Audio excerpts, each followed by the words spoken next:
Bonjour, Kinamagi Nene Ireland Adijnikas, and welcome to this production of Support Coach Television.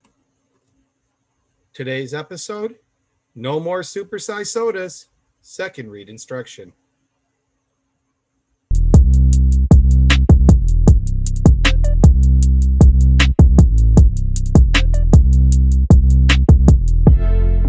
Our second read skill is author's opinion.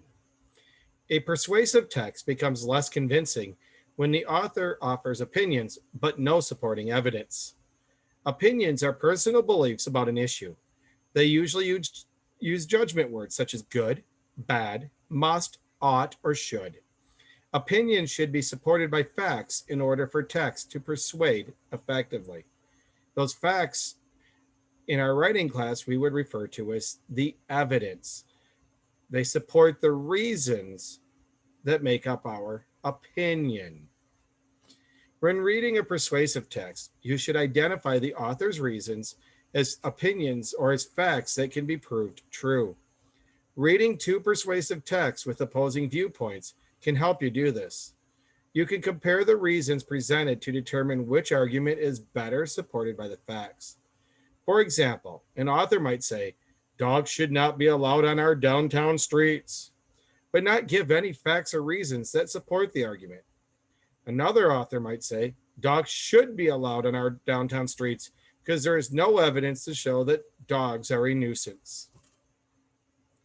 As you read, think about which opinions are supported with facts. Ask yourself, is that statement true? Is it supported by the facts?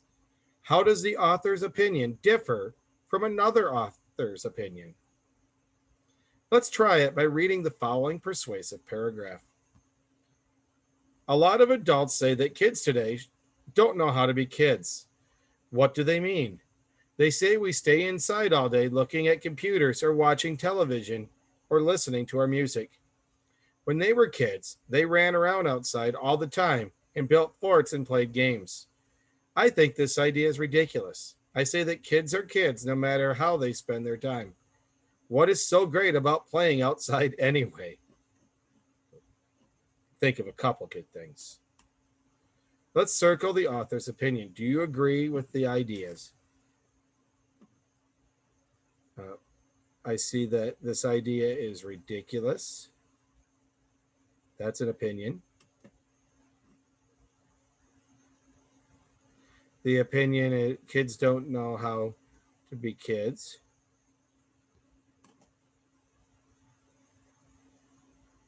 And I'm going to be honest, I find the idea that we stay inside all day looking at computers or watching television or listening to music as an opinion because you can't back it up. Because you do find some kids that are outside playing. While, yes, there are some kids that do spend most of their time doing those things, it would still be an opinion of the author. And now there's an opinion. They say that kids are kids no matter how they spend their time. That's an opinion.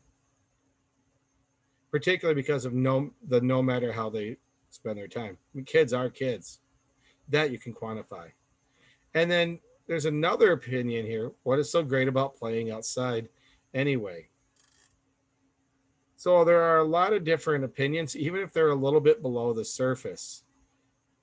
And they're all used to bolster that one argument that it's not a big deal that kids don't run around and play, that they play out using their computers and their technology.